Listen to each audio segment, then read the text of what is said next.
Hello and welcome to Sound Off Sports. Mike Davis here. We got a great show this time around. We're talking Geno Smith. Can he win a Super Bowl with the Las Vegas Raiders? Plus, Ovechkin or Gretzky? Who is the best ever? We break it all down, that and so much more. Plus, Tony Luke, the cheesesteak dude. You don't want to miss that interview. So much coming up right now on SOS.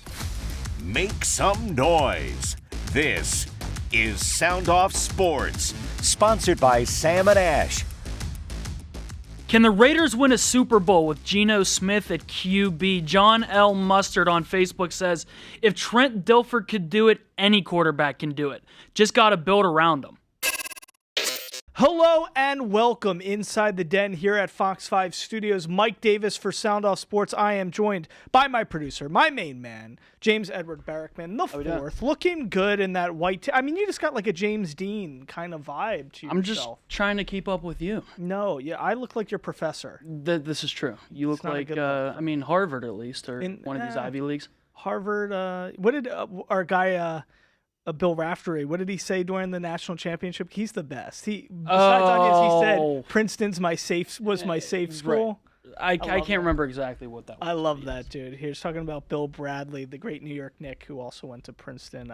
Shout out to Bill Raftery. Listen, a lot of great stuff to talk about this go-around on SOS. We're going to be diving into Ovechkin and Gretzky later in the show. Of course, Tony Luke is also going to be joining us, talking some cheesesteaks, but let's start with Geno Smith. The big news here in Las Vegas, turning 35 years old this year. Listen, we all know who Geno Smith is. Is he a franchise quarterback?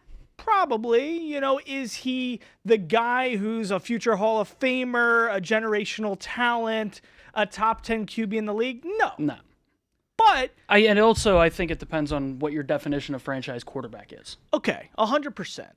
I think this, though, is a guy who's a clear-cut upgrade over the situation we've been dealing with the past few years. Now, I actually even want to pose a question to you in a couple seconds, but we asked everybody at home whether Geno Smith could be a Super Bowl winning quarterback on a team like the Raiders, whether that team is constructed more so better with better talent than we have currently. Now, that's one question in itself, but we did ask people at home whether he could win a Super Bowl and be a Super Bowl winning quarterback. James, let's hear what one person at home had to say regarding that. I think it's a great thing for the Las Vegas Raiders to pick up that new quarterback, but I only hope, all we can do is hope that he does better, okay? He had a great record with Seattle. Let's hope he has a great record with us. But I think they stand a much better chance with him than no quarterback at all. All right, thank you so much for that great buzz. Listen, I do like one thing that caller just said. In 3 years there with Seattle, where he was starting, and playing, not hurt, 9-8, 8-7, 10-7. So I think, he's a top 12, top 15 quarterback in the NFL. He's better than Minshew. He's better than Aiden O'Connell. We know that. No doubt. But this is an age-old question that NFL fans consistently deal with, and you and I talk about this all the time. It came up on Sin City Beat. What are you supposed to do when you are in this limbo of not having your young quarterback of the future, but you also don't want to just tank and, so what do you do in that limbo spot? Nobody's tanking in the NFL, right? That's not a thing. But if it were up to me as somebody who lives in Las Vegas and wants to see the Raiders do well, I think they would have been better off heading into this offseason in this free agency period without a Geno Smith signing and riding with Aiden O'Connell and drafting a quarterback at number 6, because we've talked about it at nauseum, but where does Geno Smith get you? What is your ultimate goal? You talk about commitment to excellence. If you're the Raiders, are you committing to, is that excellence, committing to Geno Smith? I realize we haven't been relevant here in Las Vegas in the silver and black for 25 years, but is 10-7, is that really good enough. But I'm just saying, if you wave a magic wand and we were able to get Joe Burrow to be the quarterback of the Raiders, you're still not winning a Super Bowl. Not yet, but at the end of the day, regardless of how good your roster is, look at the 49ers. Regardless of how good your roster is and regardless of how good your coaching staff is, it doesn't matter unless you have an elite quarterback. And so I think if you're the Raiders, yeah, you can mess around with Geno Smith for 3 years and maybe he'll make you relevant and you'll maybe play in a playoff game if you're lucky, but he doesn't move the needle when it comes to making you an actual contender in the AFC. 49ers. And that's what I think Shedeur Sanders at 6 could do if it works out. And if you're the Raiders, why are you not taking that swing? I don't think they're mutually exclusive, though. Like, I think it's okay to have Geno and at 6 also draft Shedeur. I think that's the dream scenario. No doubt, but everything we're hearing is because they went and got Geno Smith, it doesn't seem like they are going to be looking quarterback at number 6 now. I just look at what C.J. Stroud did for Houston. You look at what Jaden Daniels did in Washington in one offseason. He turned those quarterbacks, turned those franchises around that were otherwise embarrassments and turned them into legit contenders in their respective conferences. And that's the hope, that you get a guy like Shedeur and he can do that. My thing is, though, I just think you can't run back with Aiden O'Connell and Gardner Minshew after you bring in Spytek, after you bring in Pete Carroll. So what's the best case scenario? You traded a 3rd-round pick for a guy. Is he the best quarterback in the league? No. Is he a top 12, 15 guy who can win some 2-minute drills and drive you down the field? Sure. I think my view on the situation changes if the Raiders take a quarterback at 6. If they get Shedeur Sanders at 6, it's like, okay. Because obviously Spytek and Carroll, they weren't going to go into the season with O'Connell. They have jobs to keep and games they need to win to keep those jobs. So they had to go get a backup plan in Geno Smith. I just don't think that can be your only option. And I think it's fair to say, I mean, look what happened last year. It was public. Antonio Pierce wanted Jaden Daniels.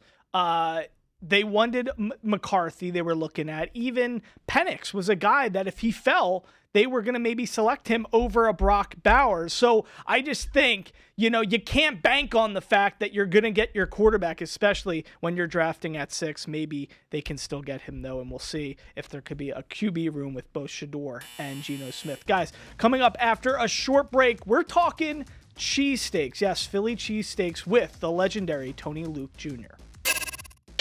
Can the Raiders win a Super Bowl with Geno Smith at quarterback? Mark Winburn on Facebook says he could definitely take them if he buys enough tickets. Then they can see who will win.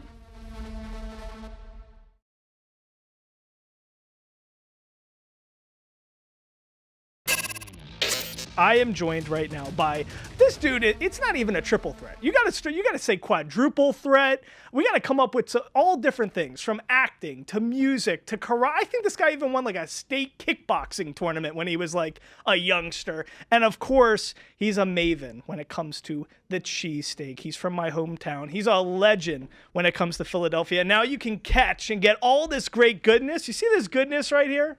This cheesesteak right here, you can get that baby here at the Rio Las Vegas. It's Tony Luke Jr. Tony Luke Jr., it's great to see you again, my man. Mike, I am so excited that I got on a plane, which I hate to fly, for 5.5 hours knowing I was going to see you. We had a lot of fun last time. It was you. We had a great time. It was 2 Italians and a Jew in a kitchen making cheesesteaks, and it's Tony Luke Jr.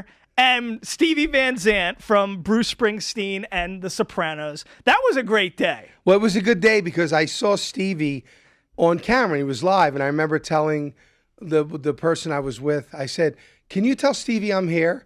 And I remember him saying, "Look, if you want to meet Stevie, then you can wait." I'm like, "No, I wouldn't ask you to tell someone I'm here if I didn't know them."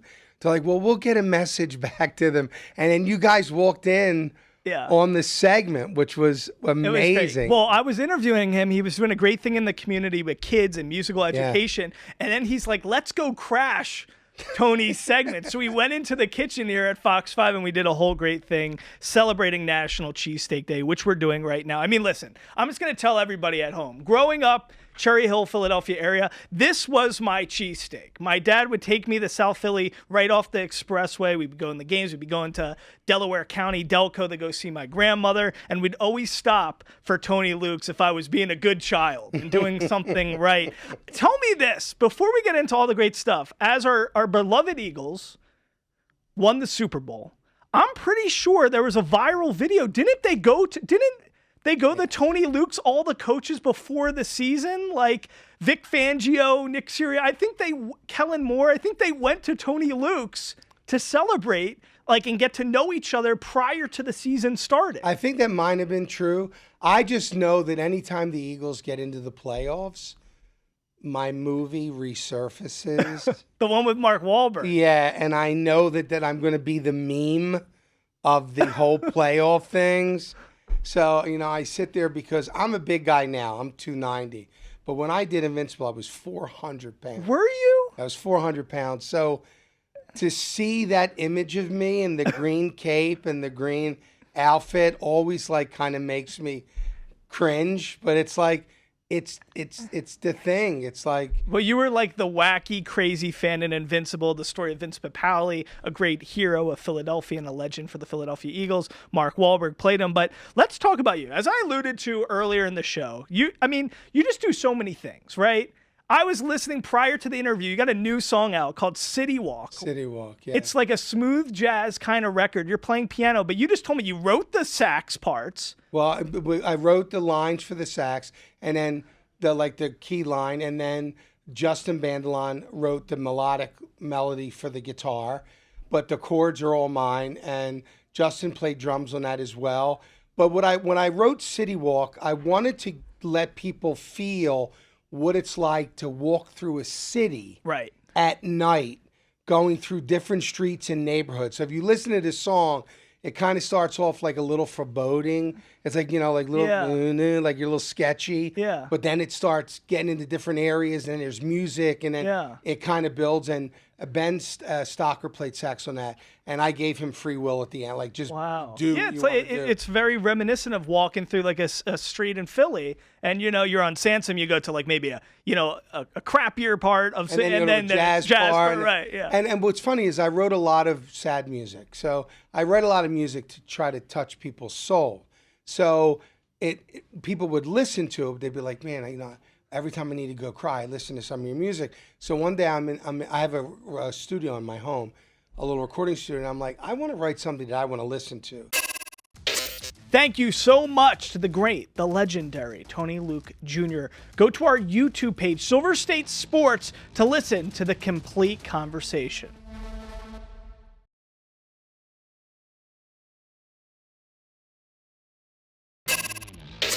Wayne Gretzky is the greatest player of all time. 4 rings over 1. Enough said. Gretzky or Ovechkin? It's the big conversation dominating the media of the NHL right now. We asked everybody at home, who is the all-time great? James, let's hear our first call. Yeah, he's got the goal record, but he doesn't have the all-time scoring record. He's still several hundred points behind Gretzky, in total scoring. So he doesn't even have a prayer to reach that milestone. So no, he's not the best in history. Gretzky is still the man. Thank you. This is John. Bye-bye. John, thank you so much for giving us a call. So yes, Ovechkin, a legend. Great player, legend in his own right. We love this dude. He's been around pretty much 20 years, 20-year career with the Washington Capitals. He just broke Wayne Gretzky's career goals record, right? And did it in the same amount of games. I think it was the same amount of games that Gretzky played in his career. And Gretzky played 20 years too. Right, yeah, exactly. So, which is crazy, 895th career goal. But here's the thing, and James and I were talking about this in the back office. So Gretzky is second now when it comes to the NHL in career goals. But where is he first, James? He's first in assists, points, goals created, shorthanded goals, MVPs, hat tricks, assists, points per game, MVPs, 9 of them, absurd numbers, 2 smuts. He's got even more, 4 Stanley Cups. Where's Ovechkin all this stuff? Ovechkin's got 1 Stanley Cup, 1 Smythe, 3 Hearts, which is the MVP, and 12 All-Star games. So Gretzky really, is on a whole different level. He's on a different level when we're talking GOATs from each individual sport. Gretzky is the GOAT of GOATs. You put, Jordan, LeBron, you put, Messi and company and all these different players from all these different sports. Gretzky clears every single one of them. His records are untouchable. It's almost disrespectful we're even having this conversation. And I love Ovi. It's pretty cool how big of a hockey town Vegas is, because everybody was really... People were very quick to call in on this. And they were very quick on it, and they were on the right side of history, it really seems like. So that's a good thing. Let's hear another call we got from somebody at home on this exact issue. What's up, Mike? This is Kevin from D.C. I just wanted to call in to celebrate Alexander Ovechkin breaking Wayne Gretzky's record. It is awesome. It is great for the sport of hockey. And Ovechkin is probably the best goal scorer from that one spot that we've ever seen. But there's another guy named Sidney Crosby in the league who has more points, who has 3 cups, and he's done it in like 150 less games than Ovi. So if we're talking about the best player in NHL history, Ovechkin's got some work to do in his generation right now to prove he's the best player in the league currently. Kev, always bringing the heat, coming from Kevin DC. I was going to ask you that, and that's why I'm happy he brought up Sid the Kid, because, you and I, kind of same age, same generation of hockey fan, we both know that during that 20 years ago, it was Ovechkin and Crosby coming into the league together, and there was a lot of talk who's going to be the face of the NHL. Kind of revived the league. It really did. It was a big deal. Now, Ovechkin, I think as he's gotten older, as he's continued his dominance, he's got the gray hair, he's playing 20 years. I think a lot of hockey purists really love Alexander Ovechkin being just from Russia, all those types of things. I think it adds to the lore and the mystique surrounding him. But as a Pittsburgh guy, as a Penguin fan, I think Kevin brings up a good point, and you can talk to this being a Pittsburgh fan. Is Sid the Kid overlooked in terms of how dominant, how top tier level NHL talent he really will go down in history of being? I don't think Sidney Crosby is overlooked by people that actually know what they're talking about and people that are in real hockey circles. I think maybe in the national media, on some of these bigger network shows, because Ovi plays in a market like Washington, D.C., he gets a little more media coverage over a smaller market like Pittsburgh. When you actually break it down, it's really not an argument. Sidney Crosby is the better all-around player than Alex Ovechkin. He blows him out of the water in assists, leads him in points. 3 cups, has been to 4 or 5. Ovi's only ever played in 1, only has 1 cup. I think Ovi only leads him in goals and hearts. And I think if you ask people who actually know what they're talking about, Crosby's better defensively as well. If you're talking to people that actually know what they're talking about, the overarching opinion would be Sidney Crosby clears. Ovi, I'm not sure you put him on an NHL Mount Rushmore. Yeah. Crosby, I think you might. It's still incredible to see a guy 20 years in the league, 39 years old, breaking a record that I think a lot of people thought would never be broken. So congratulations to Alexander Ovechkin. Guys, coming up after a short break, it's time for Sink or Swim. Don't go anywhere. If it wasn't for Marty McSorley, there would be no Wayne Gretzky. Therefore, Alex Ovechkin will always and forever be the greatest hockey player. Wayne Gretzky, my Budinsky.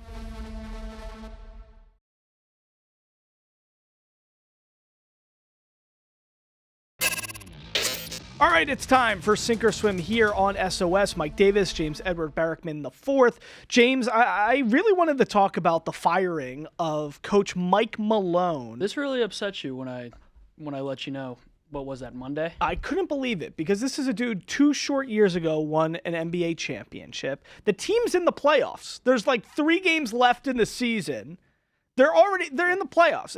There's still some distinction in the Western Conference with the last few games. It's close. So whether they're play-in, whether they're a play-in team or just, regular playoff berth, those things are up for debate still regarding how the rest of the season trickles out. But I just cannot believe that a top-tier level coach like this, who is agreed upon as a super sufficient basketball mind, a dude who's never had a below 500 coaching average. I mean, what could be going on between him and the general manager, Calvin Booth, that they need to relieve this guy of his duties 3 games or 4 games left in the season while you're still in the playoffs? It makes no sense. And you have potentially the MVP of the league on your team. The timing of it is what is the most wild about all of this to me. Just games away from the beginning of the playoffs. They've struggled recently. The month of March, they weren't great, and then I think they've dropped their last 4 at the time of the they were on a taping of this 4-game show. losing streak. And Jokic is on an absolute tear where he's been dropping a triple-double or close to it the last 6 games, and you only have 2 wins to show for it. If it were the middle of the season, I would be like, I would maybe understand it, but this close to the playoffs, a guy who just won a NBA championship 2 seasons ago, to just let him walk at this point of the season is mind-boggling. There's got to be something more going on. I would think so, because the Taylor Jenkins firing in Memphis I thought was puzzling in itself a few weeks prior, because this is a Memphis Grizzlies team. Sure, maybe they didn't achieve what certain basketball minds thought they should have, but they were still a playoff team, and a coach who had some pretty good street cred. Now it's like, okay, Taylor Jenkins didn't win an NBA championship. Mike Malone doesn't deserve the opportunity while the team, they're not in the playoffs. Yeah. To at least turn this thing around. To turn the team around. You think he's earned that. It's crazy that there's zero loyalty nowadays. It makes no sense to me how any of this works. Mike Malone's going to find a job very quickly, though. Guys, thanks so much for joining us here on SOS. For James, for me, we'll see you next time here in the Den at Fox 5 Studios.